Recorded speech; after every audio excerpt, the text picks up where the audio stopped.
Okay, hello and welcome to the 2018 Teachers of Critical Languages Program Alumni Conference on Global Competence and Project-Based Learning.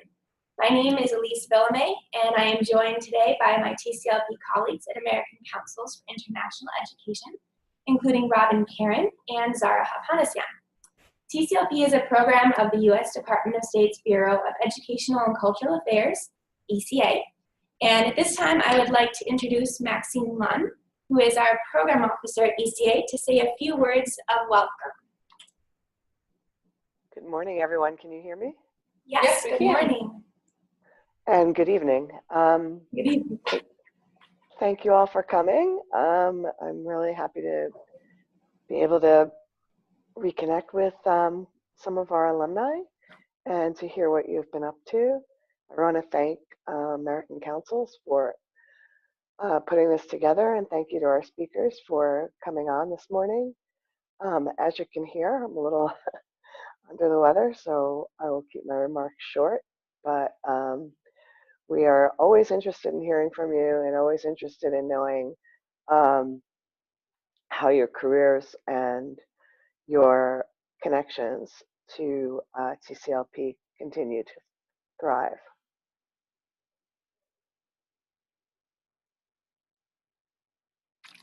Okay, thank you, Maxine. So today we are going to hear from Jennifer Manise, who is the Executive Director of the Longview Foundation for World Affairs and International Understanding. So we want to make sure we have enough time for you to share with the teachers, and then we'll have questions and answers somewhat throughout and then also at the end. So Jennifer, I'm going to pass this over to you, and you should be able to speak now. Good morning, everyone. It's wonderful to be with you, and I also extend a good evening as well, as I know that many of you are participating in this webinar after work at the end of a long day. It's delightful to have you with us, and for those of you that join us later, know that we're glad that you made it at some point. So thank you for being with us. And I also wanted to extend my thanks to the American Councils, the work that they do with communities here in the United States and supporting you all with this kind of professional development when you get back into your classrooms at home is incredible work, and it's a privilege to be a part of it. I'm also very grateful to the State Department for their support of this work. It's extremely important and valuable for kids in the United States to build their global perspectives, and the work that the State Department does is completely amazing, and we're very grateful. I also want to thank you for the work that you do every day in the classroom. Can you hear me okay? I'm hearing some background noise. Yes, we can hear you. I'll check through and make sure. Someone may just have theirs on. Okay, great. Just wanted to make sure. I just wanted to give you an inspirational quote from a young woman who's really done a lot for education, specifically for girls, and apply it to you all. Malala Yousafzai says, "One book, one pen, one child, and one teacher can change the world." And that is what you all are doing every day. So thank you for your work with students, day in and day out. All right. I'm going to put my glasses on and see if we can advance these slides.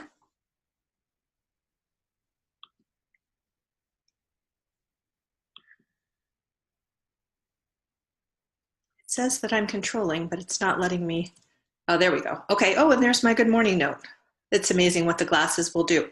A moment about the Longview Foundation. We are a small foundation that's based in the United States, and we work specifically around building global competence in students in K-12 education here in the US. And we work largely with partnerships in state departments of education and with nonprofits, and also with colleges of education. So just Just a brief word about why we do what we do. Mr. Breeze founded Longview in 1966 with the idea that a peaceful world was a goal worth pursuing, and he felt that the next generation of students would be more successful at accomplishing that than adults who had jaded opinions and ideas about what was possible. So we have, in the past 52 years, really poured our efforts into the youth of the United States. And in some places we have made tremendous progress, and in other places we still have some work to do. So we'll keep at it, hopefully for another 52 years and beyond, until the issue of peace is solved for all of us. So for this morning / evening, depending on where you are, what do we want to accomplish? I would love to talk about project-based learning and global education, and have a better understanding about what you all know about global competence and project-based learning, how to start simple. I'd love to hear some great examples of things that you've done, or maybe inspire you to start with some ideas as well. And we'll do some examples and planning and assessing what's possible in your classrooms. We're seeing if the slides will catch up here. All right. I think my feed is a little bit slower, so I may actually be jumping a slide here. We'll see what happens in the moment or two. I wanted to start with a framework for project-based education out of the high quality project-based learning project, and I'll give you a URL for that later so that you can spend some time checking it out on your own time. All right, maybe if I put my glasses back on, the slides will advance. That seemed to work the last time. Let's see here.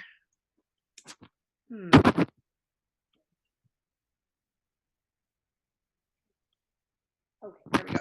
Ah, that's right. So we're going to start with a self-reflection tool. What I would love for you to do is take a moment and put down what you know about project-based learning and global competence. And you can just write it on a piece of paper if you have a piece of paper nearby, or scribble it on a notepad on your laptop if you don't have paper nearby.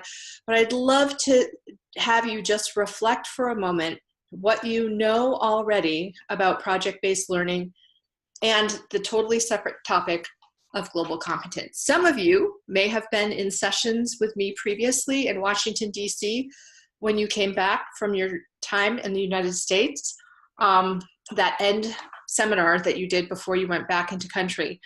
Some of you may have never seen me before. So what do we know? Go ahead and take a moment to write it down.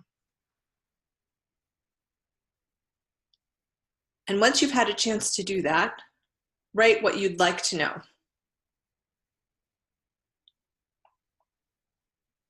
And you can write as many things as you'd like.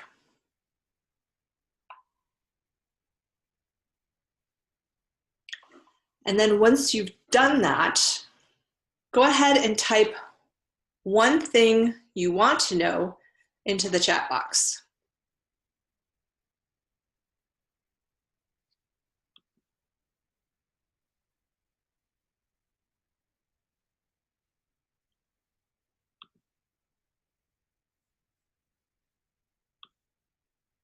So I'll give you another minute.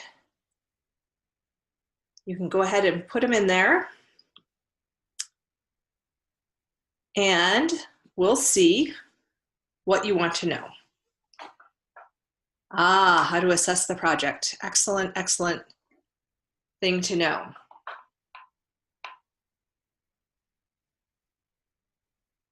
Other things you want to know. Or if you know everything you already need to know about project-based learning, you can go ahead and tell us that too. That would be good feedback. Okay, go ahead and keep typing your answers in, and we're going to keep going. Oops, there we go. Let's back up here. Oh boy. Here we go. Okay, so let's talk a few moments about global competence. This definition was developed by the Council of Chief State School Officers, which is an education nonprofit here in Washington, D.C., that represents the 50 states, and the Asia Society, which is one of the preeminent deliverers of professional development for teachers in the United States around global competencies. So they got together with one of the researchers from Harvard Graduate School of Education and I developed this definition that has really 4 domains of global competence that is all supported through disciplinary and interdisciplinary study. That's the purple middle part. But the 4 elements are investigating the world, recognizing perspectives, taking action, and communicating ideas. Some of you have had some experience with this in different venues. The Organization of Economic Cooperation has also taken this definition, developed it a little more completely, and added knowledge, skills, and dispositions to it. And they actually are assessing students in global competence in this year's PISA assessment that's going on this fall. So global competency is something that is important not only to us in the US, it's important to the OECD and to countries around the world. And it's so much so that they're thinking about how to best assess it. But let's get into the details of what it means to be globally competent. And I recognize that global competence isn't an end stopping point. It's actually a process for growth over time, and that we are all at a stage of global competence and we can all go on to be more globally competent. So don't focus so much on the competence part. It's not a competency that you achieve and you're done. It's something that hopefully you're growing on your whole life long. But essentially, a globally competent student can identify an issue, generate meaningful questions of global significance, and use a variety of sources, maybe even in multiple languages, to identify and analyze and synthesize evidence. That's the investigation, the green corner up on the left. For recognizing perspectives, the first step in that is understanding that the student that they actually have a perspective and that it is unique to them. They may share things in common perspective-wise with other students and with their families and with their communities, but they do have their own unique perspective that might differ in some ways from their families, from their communities, and that also other people have perspectives of equal value that are different from their own. So that's really the recognizing perspectives part of the global competency definition. Then we move into the lower right quadrant, the blue one, the communicate ideas. And that's where students can communicate their ideas, recognizing their own perspective and other perspectives to a variety of audiences, people that might share their thinking and people that might have thinking different from theirs, and that they're equally effective. In addition to communicating ideas, using multiple methods for communication, including multiple languages, is really ideal for when we're thinking about students who are going through the world globally competent. And finally, the bottom left orange quadrant is take action. And that is all about students taking the knowledge that they've learned, taking the perspectives that they've built, and moving it towards meaningful change. And as you can see, this definition really translates nicely into a project-based learning environment. And I'm guessing that some of you have already used some of these things in your classrooms with your students. Here's an example of what the OECD definition looks like, just to let you know there are different definitions of global competence. I've just given you 2 here, and you are certainly welcome to explore your own within your own districts, within your own countries. There may be something that resonates more completely. We like this one because it represents students in the United States, and it represents the 50 United States as well as the US government and OECD, but that doesn't mean that it has to be the definition for you. Okay, here's that framework for high quality based project learning that I mentioned earlier. And I'll give you the URL for this at the end. But the project-based learning model that a bunch of organizations have collaborated on to create here talks about intellectual challenge and accomplishment, authenticity, a public product, collaboration with peers, managing projects, and reflection on their work. I'm going to actually give you a global lens to this in just a few minutes, but I really like this framework and how it's laid out, and there are some great resources behind this.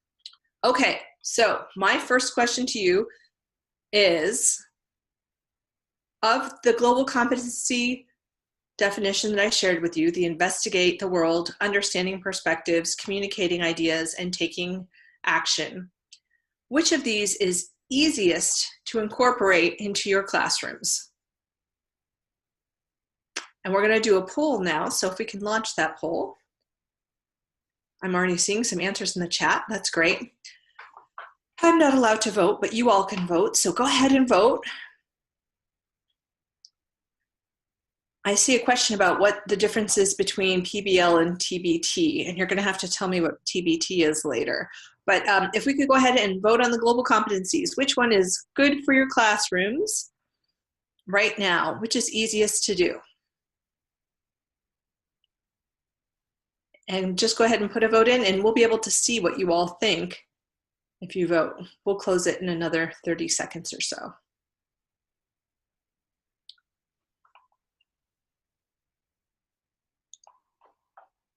I have an idea which one I think is going to be the strongest. Do you all have an idea? I think you do, because I'm seeing it out. Task-based teaching. That's probably very similar. I'm not familiar with task-based teaching, Wenji. It could be very similar, though. Sounds like it. All right, can we go ahead and close out that poll and show results? You all were typing in communicate ideas, and I totally agree. Let's see what the results are. Aha! So it wasn't overwhelming. A lot of you thought about understanding perspectives as well, and I agree that understanding perspectives is a great opportunity. Investigating the world is really a lot about what project-based learning is about, but it's also about taking action. So I think if we ramp up all 4 domains of global competency through project-based learning, we will have all of these in your class before long. Thanks so much for running that poll. Okay, moving on. Okay, there we go. Global-based project learning. So here is the model I wanted to share with you on that. And it's essentially known by the acronym of SAGE, and this was developed by the Asia Society Center for Global Learning. But there are 4 elements to globally focused projects. The first being student choice, and I think you'll see that that's actually synonymous, if we go back real quick, with the intellectual challenge and accomplishment piece of the high quality based project learning here, and the authenticity. Those elements I think are very common with the student choice element here. But essentially what drives a student to really engage in coursework that is more complicated and makes connections across not just one particular product, but really understanding the underlying context and the issues. When they have the choice to do that, when they're making the decisions about what they're studying, they're way more likely to engage in that authentically. And that brings us to our next one, the authentic work. That's offering experiences that resemble what adults do in the real world. It requires students to communicate and collaborate with one another. They have to think creatively and be critical thinkers as well. It requires negotiation skills, project management outlines. It's also going to have them using digital media in a way that authentically supports real world experience. You and I use the internet all the time for our jobs, and authentic work in the SAGE model is definitely about using digital resources as well. So then issues of global significance, the G in the SAGE, that is something that can be somewhat challenging to come up with ideas on your own. There are some obvious ones that you might think of given the traditional language structures, but there also are a whole bunch of great new resources that are available, and we're going to delve into those more deeply. And then finally, the last element of the SAGE model is exhibition to a real audience. I think that can be a real motivator for students when they know that they're going to be showing their work to an audience outside of just their peers. It could be another classroom, it could be parents, it could be the community, but making sure that the work itself is presented in a way that's appropriate for a relevant audience beyond just the teacher in the classroom. Engaging city leaders can also be a great way to really ramp up student interest and enthusiasm for project-based learning.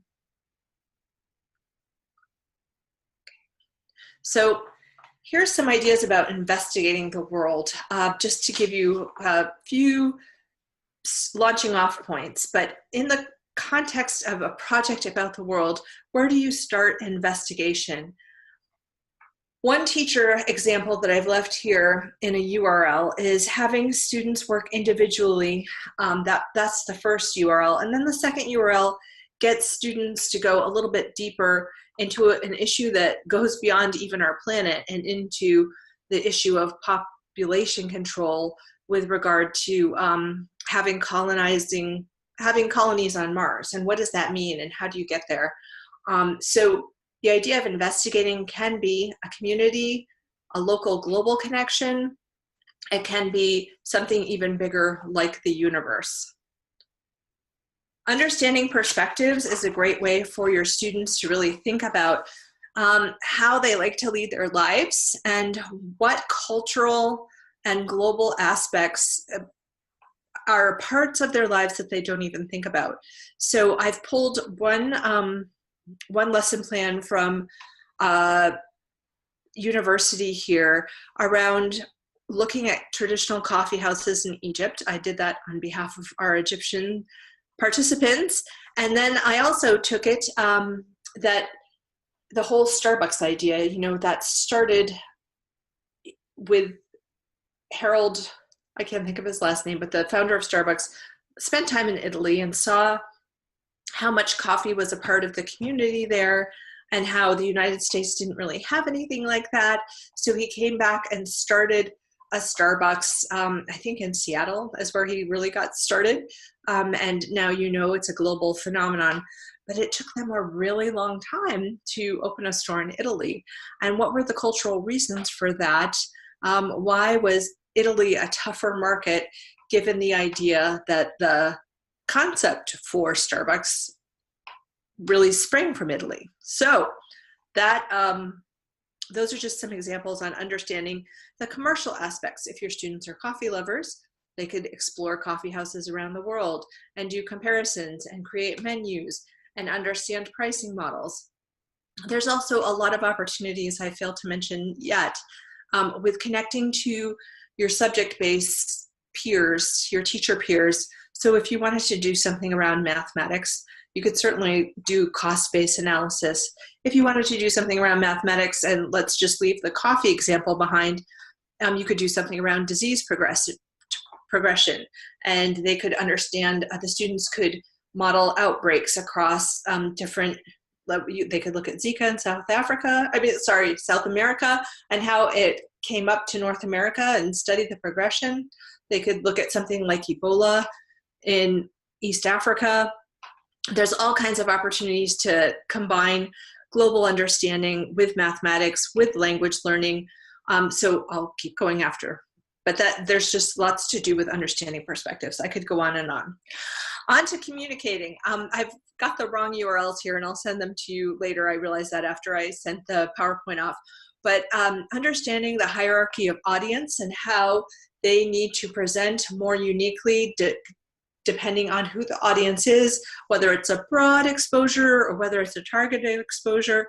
But globally competent students understand that people from different cultural backgrounds might interact in different ways. And what does that mean for their projects?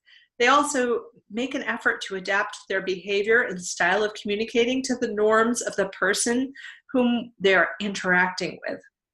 They're careful about how they express beliefs, state needs, ask questions, and attempt to influence someone's decision-making or handle a difference of opinion. They're also sensitive to the needs and feelings of others. They're curious and are sincerely interested in learning from other people's ideas. Globally competent students also research an issue, they formulate their questions, and engage in discussions.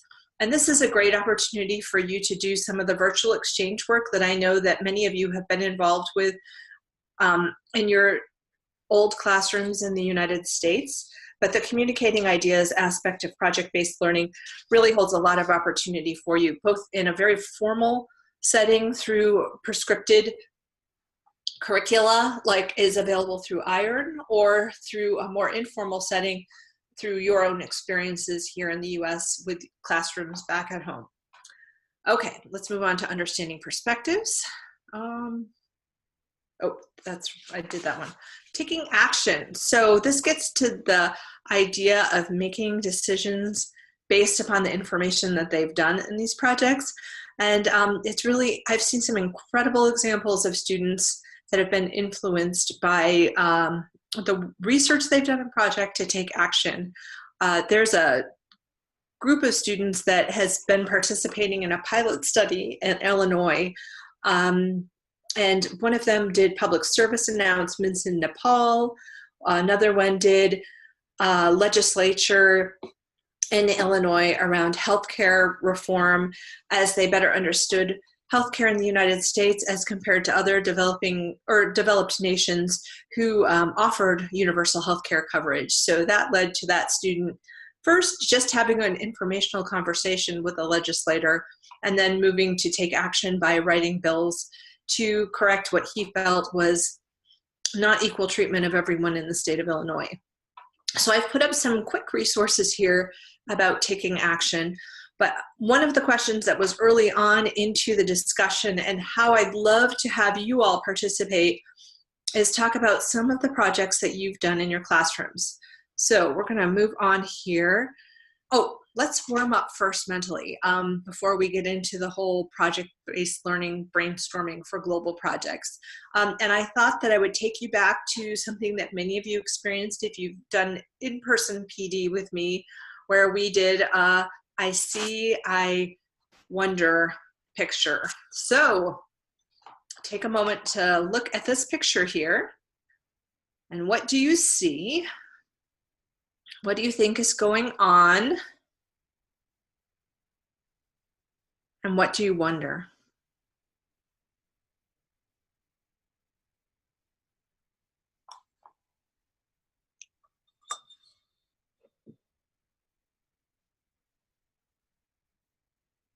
Go ahead and type in answers. I see some of you typing in ideas. Let's see some more ideas.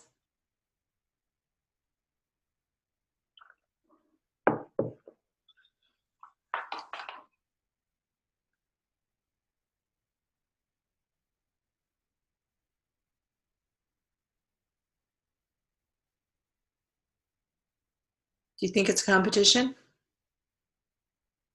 Animal protection. Ah. Why are they holding the beak? What's the name of the bird? All good questions. Those are your wonder questions? All right. Any ideas about what's happening? People think it might be a swan. It is not a swan. So I see women, I see men, I see them holding the birds. They all look like they're sort of dressed the same. I don't think this is the United States. I wonder where it is. Helping birds in danger. Yes. So this is, they're heron. Nope, they're not herons. Kids visiting. It is actually an animal park. It's in Germany. And these are pelicans, and they are protected in a big netted area. And so these folks are about to release the pelicans for the day into their netted area. So all it is the morning rush of the pelicans heading off to their day outside versus inside in their nests. And it's in Eastern Germany, and these are all volunteers that help with the birds. But it's just kind of a crazy picture by the way I'm guessing that they're holding the beaks so that the birds don't pick at them. But yeah, these are actually pelicans, and they're a bunch of protected pelicans in Eastern Germany. But it's just kind of fun to pause every once in a while and take a moment and explore something different. And it's a way to warm up your brain to think beyond what is the next thing I have to do? What is this project-based learning thing? How do I get started? How do I assess it? But it's giving your brain a chance to imagine possibilities. And it's a great activity for you to do with your students when you're introducing a new concept to them as well, just to get them off the beaten path of, I know the next thing that's coming, my teacher is going to demand this, or I need to do that. And consequently, I wanted to share this resource with you, especially as you're getting started with the project-based learning and the global ideas. And there are some great core routines. I've given you the URL. It's at the Project Zero project at Harvard Graduate School of Education, and it's all about making thinking visible. And some of the most valuable ones are what makes you say that in the context of the project-based learning, or I used to think and now I think, and it's an opportunity for students to start with what they think they know and then share their learning about how their thinking has progressed as a result of their research. And the See, Think, Wonders are very fun. If you want to do that specific See, Think, Wonder, there are a bunch of wonderful pictures. Let me see if I can get back. I'm going forward to now. Oh, you're seeing all of the, where's my, let's see if I go up. Okay, there we go. So this URL here, oh, I guess I didn't give you the URL, but if you just Google New York Times, what's going on with this picture, you can get a whole host of pictures. For those of you that have been with me in person, and we've done this with different pictures in the past, have you done this at all with your students? I'm not sure if we have anybody from the last 2 years on the call. But anyway, I'm just curious as to whether or not you used it and how it worked out. But definitely Google New York Times, what is going on with this picture. There's a lot to pull from the site, and it's a great way to get your kids' brains thinking outside the box. And definitely also check out the Project Zero Visible Thinking Routines using the URL that I've given you. Okay, so we're kind of moving along. We've got pre and post self-reflection. We're not quite for what I learned yet, but how are we doing? This is a check-in about halfway through. We talked a little bit about global competence, and we talked about a couple of project-based learning models, and we did talk a little bit about something that was new to me, which was the, what was it, the teacher-based, oh, task-based teaching. So how are we doing on your questions about project-based learning? We still need to talk about how you get started and what are some ideas. And we also need to talk about assessment, correct? Is there anything else that I've missed in those early reflections about what you know and what you want to know?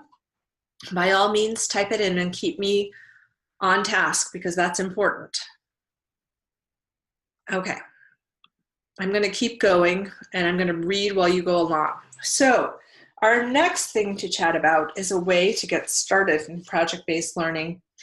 And I'm not sure if you have much exposure to this particular resource, the UN Global Goals. Have you all seen this before? I'm going to give you the, here's the version in Arabic, and this is the version in Chinese. And they come in lots of different languages, so you can definitely download the US version, or the English version. It's not US by any stretch of the imagination. It's much bigger than us.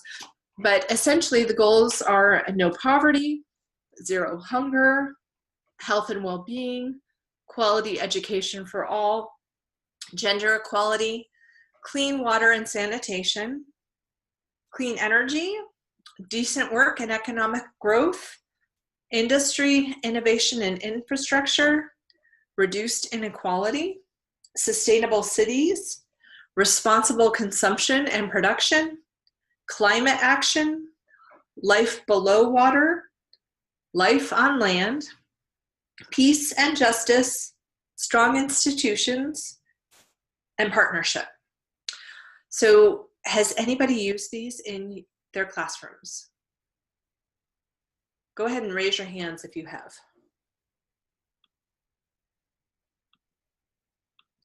Are these brand new to you?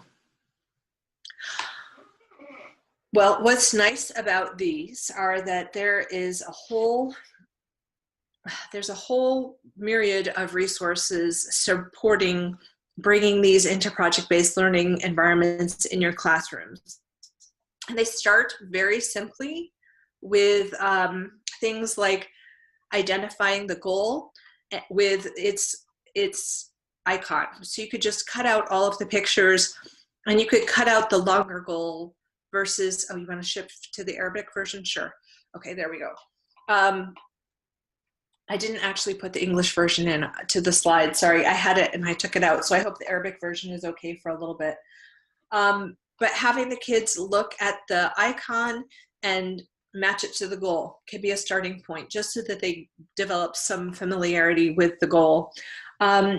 There are also online lesson tools and collaborative lesson tools across countries. So the world's largest lesson would allow your students to participate in activities around the goals with students from all over the country.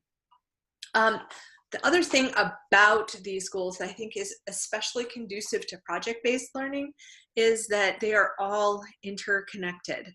For instance, life below water not only connects to the obvious choices of clean water and sanitation, but also zero hunger, climate action, peace and justice, partnership, good health and well-being. And we could take any one of the goals and make connections to other goals. So that could be even maybe the second phase for your students, to first explore what the goals are and how they're spelled out by the United Nations, but then it could be how those goals connect to one another and what implications does it have for different industries and economies. And if you're teaching high school students and they're thinking about the next phase of their lives, career-wise, it's an opportunity for them to really deeply engage with something that matters to them.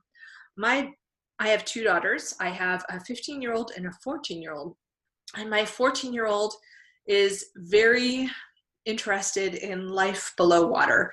She's fascinated by how much of the oceans have not been explored and how much ocean health and quality impacts the quality of our lives. And so she's done quite a bit of research and done fundraising and taken action about helping the oceans to be cleaner, safer, and more usable for everyone. But your kids may have a different issue that they're super passionate about, but it's an opportunity for them to get started. So thinking about your classrooms and how you teach already, and I'm going to flip back to Mandarin just for a minute so that everybody gets a chance to look at the language that they're most familiar. How are you already teaching elements of this goal in the work that you do with your students?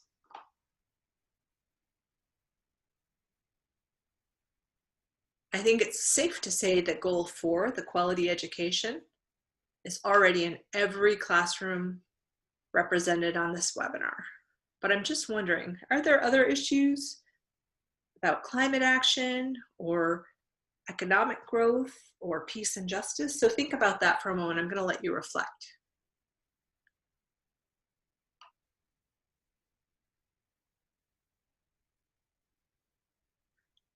And I'll flip back to the Arabic ones. Health and well-being. Other thoughts? Go ahead and type them in.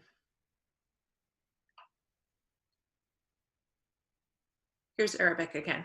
Take a look.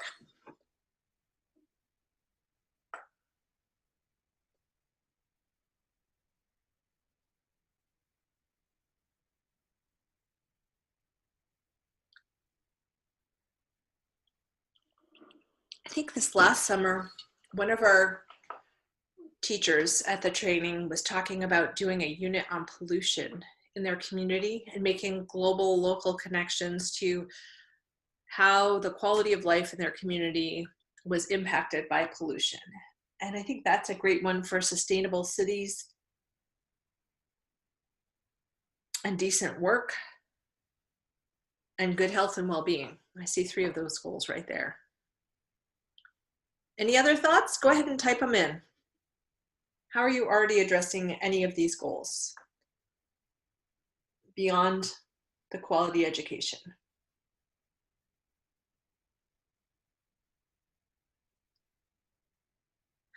There are starting points, and I actually, here, let me type this one in. Healthy food and sports, yes. Oh, somebody talking about nuclear power. That's a great one. I'm reading a book right now about a nuclear waste in the United States and the consequences of that. And it's really fascinating to better understand how we haven't done a great job with that here. I actually have a resource for you all. So hold on, let me grab it. I'm going to type it into the text box, which is just going to take me a second, I suspect. But the British Council put out a great resource. Yeah.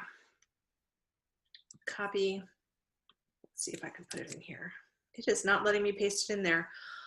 Oh, that's weird. Let me try again. Copy, paste. Well, it's not letting me pull it up. So I will tell you to Google the British Council. I'll type it in. Teaching English and integrating global issues into the creative language classroom. They have got all kinds of getting started projects through really complicated projects.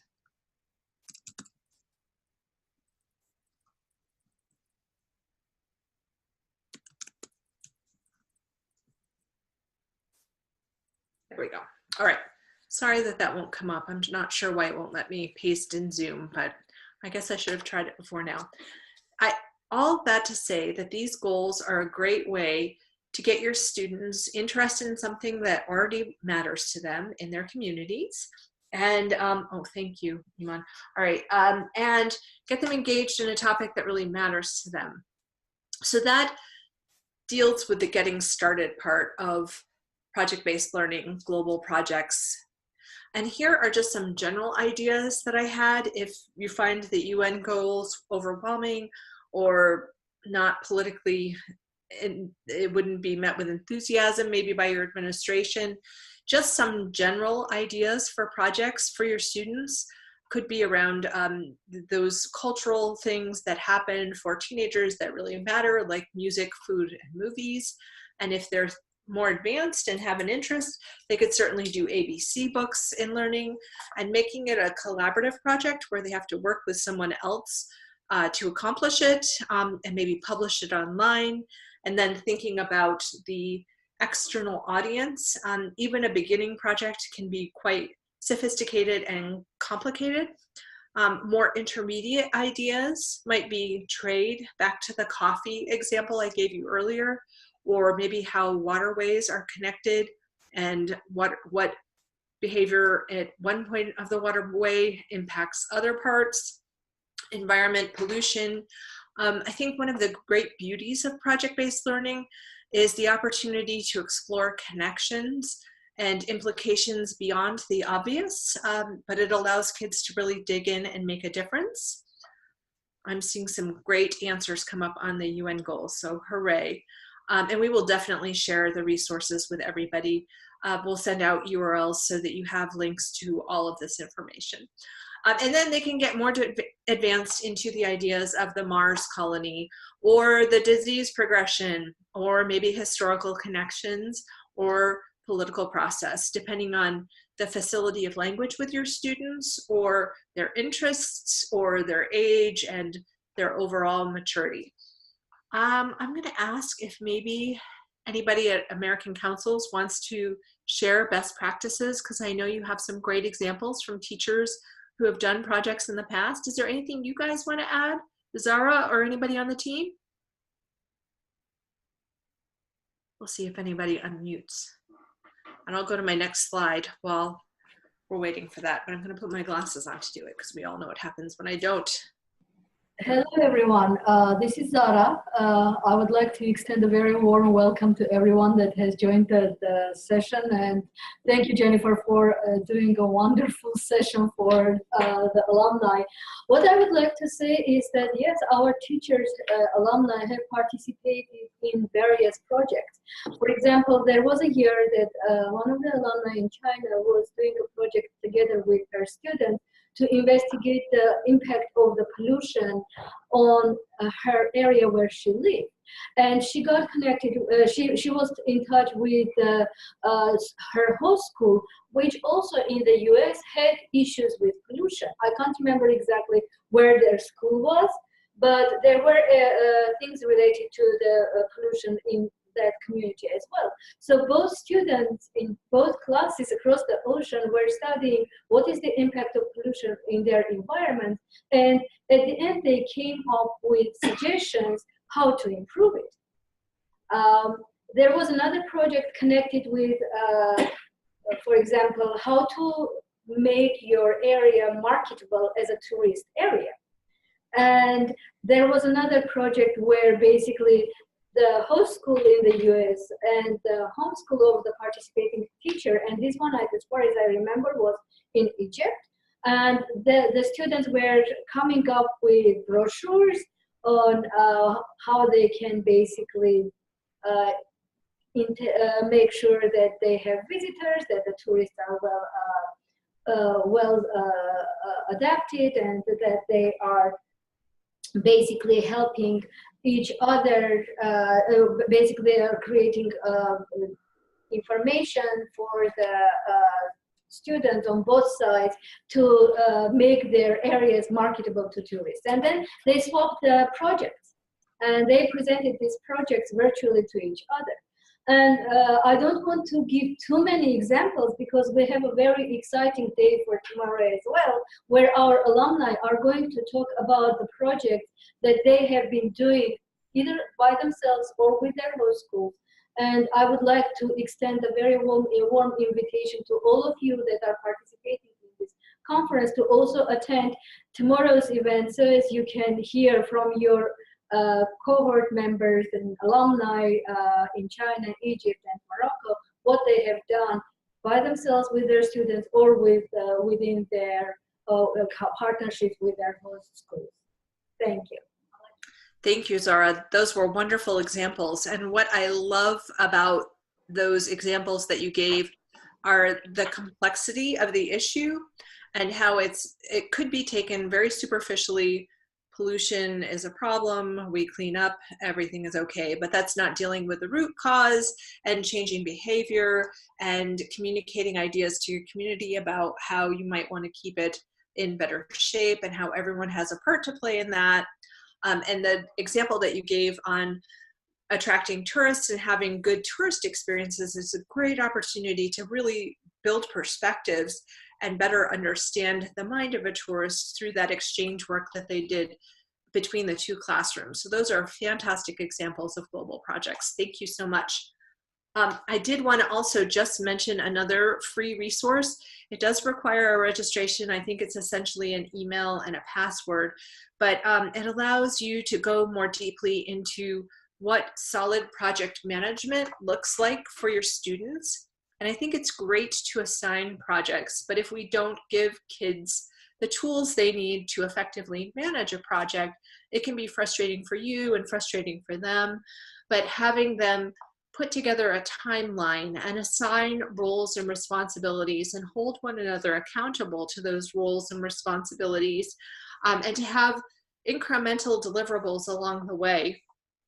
You're not only teaching them about language, you're not only teaching them about culture, you're not only engaging them with global issues, but you're also preparing them for success in life when you do this. So I highly recommend the resources of the Project Management Institute. The Education Foundation is supportive of you having access to all of this. And again, it just requires a quick free registration, but they have wonderful resources there. I also wanted to mention that on the UN goals that we were brainstorming around earlier, that the Asia Society is going to be putting out lessons unique global lessons for each one of those. And I'll include a URL to the toolkit where that will be. They're not going to be available until next month, but if you check back, they will be there in a month or so. Okay, we're going to wrap up here, and I'm going to put my glasses back on because I've waited too long to advance. All right. There we go.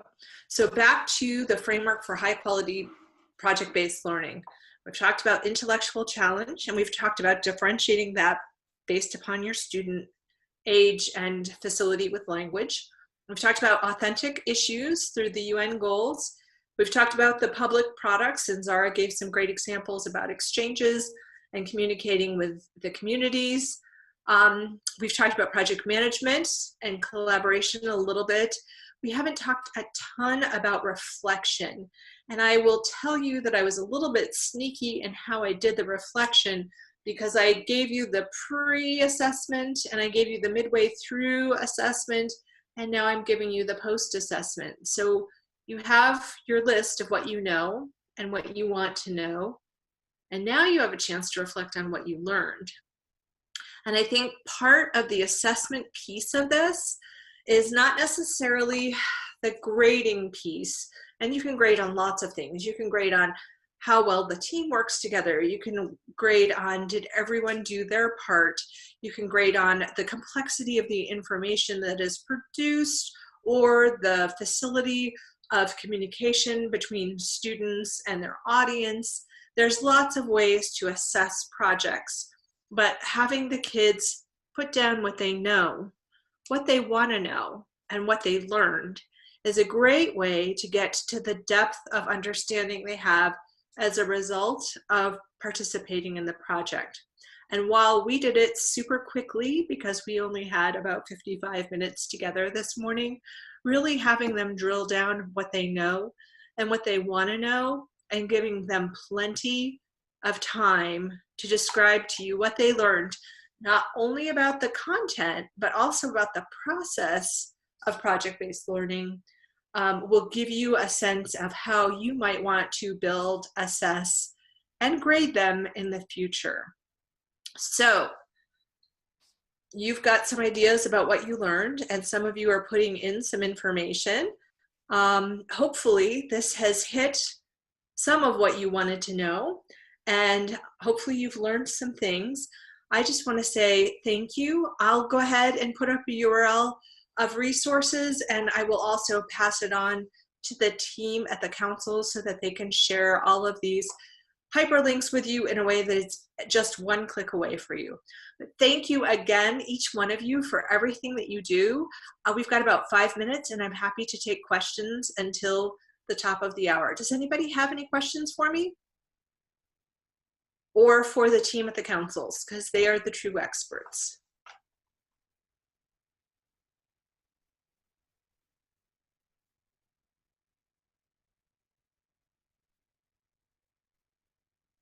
We'll give it a minute to load. Oh, while I'm waiting to see if you do have questions, I'll just mention that there's a global education chat on Twitter, 8 p.m. Eastern time on Thursday evenings. And you can also follow the hashtag TeachSDG. That's S as in Sam, D as in David, G as in goat. And that is a URL to all kinds of lesson plans around the UN Sustainable Goals. I'll put that hashtag in the resources that go out to you. I am not seeing any questions, Zara. Is there anything you want to do to wrap up? With that, I'll just say from my end, thanks to all of you for participating, and thank you for your wonderful participation throughout all of this. And I wish you all the best with you and your students and your classes in the end of this year and in the year to come. So thanks so much, everyone. Thank you, Jennifer, so much for this wonderful session that you provided for the TCLP alumni today. We really appreciate your ideas and your resources, your feedback, and just bringing wonderful perspective and knowledge to our program. So thank you once again to Jennifer. And again, as Zara said, we want to extend a welcome to you, and please join us tomorrow, same time, same place, online to hear from 4 alumni who have done project-based learning in their schools and in their communities. So we look forward to seeing you again tomorrow. And with that, we will sign off. Have a wonderful evening. And thank you, of course, to the State Department for the funding for this program. We hope to see you all tomorrow.